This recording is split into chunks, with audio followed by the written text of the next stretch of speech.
All right, let's talk about something we've all been through, school. Today, we're asking a pretty big question. Is our education system actually preparing us for the future, or is it stuck in the past? So let's just start with a really simple question. Think about it for a second. Did school actually prepare you for the real world? You know that feeling, right?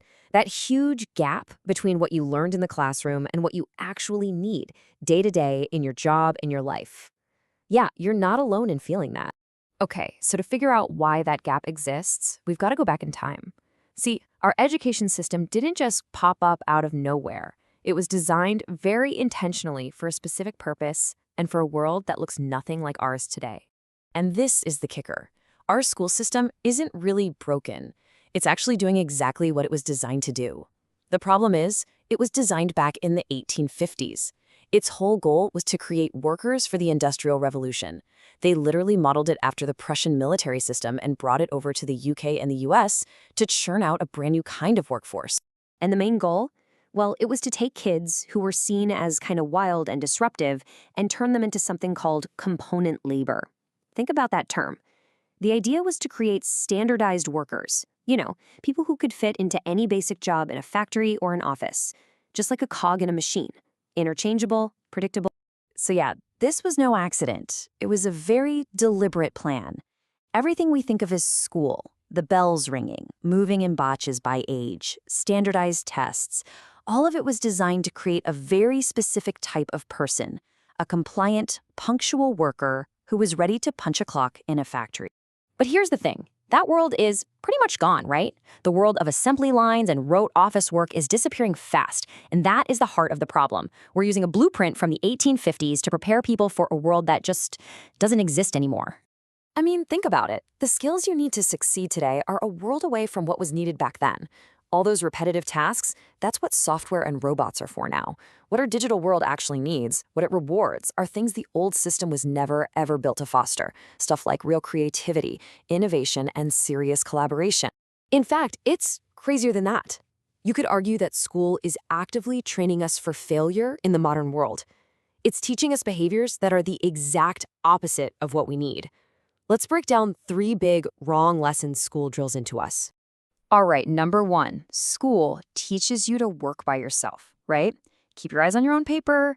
If you ask for help, it's called cheating. But the second you get a job, what happens? Everything is about teamwork. Success is a team sport. It's all about radical collaboration, finding the best people no matter where they are in the world, and building a killer team. Okay, lesson number 2, work without technology. I mean, seriously. You can't use your phone, you can't use a calculator, you can't use a computer on a test. You have to rely purely on your own memory. But in the real world, if the internet goes down, the entire office panics.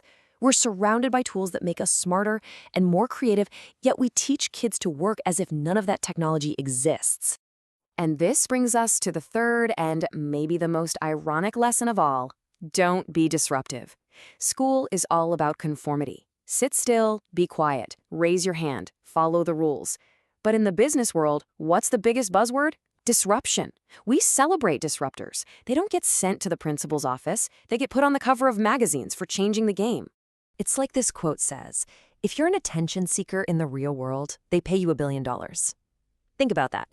In school, being an attention seeker is a bad thing. But in the real world, being able to get people to pay attention to your idea, your company, your project, that is an absolutely priceless skill.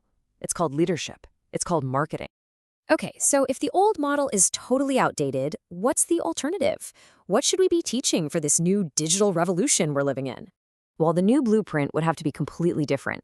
It would focus on 3 core skills. First, collaboration. And I don't mean just clunky group projects. I mean actually teaching kids how to find and attract the best people to build a team. Second, technology. We need to teach them how to use these amazing tools to be more creative and more clever.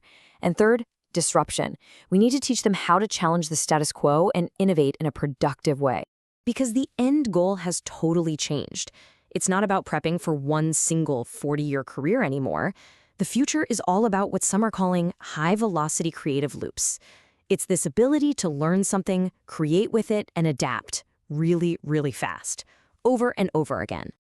And look, this isn't just some sci-fi idea. It's actually happening right now. Early studies are showing that kids who are taught by AI are landing in the top 2% of students. And get this, they're doing it with just 2 hours of work a day. Think about that. The rest of their day is free to learn those other skills we talked about: collaboration, creativity, building real things. That's the power of this new model. So, all of this leaves us with one really big question to chew on. We all know the world is changing at an incredible speed. So we have to ask ourselves, are we preparing our kids for the world they're actually going into, or are we just preparing them for the one we've already left behind?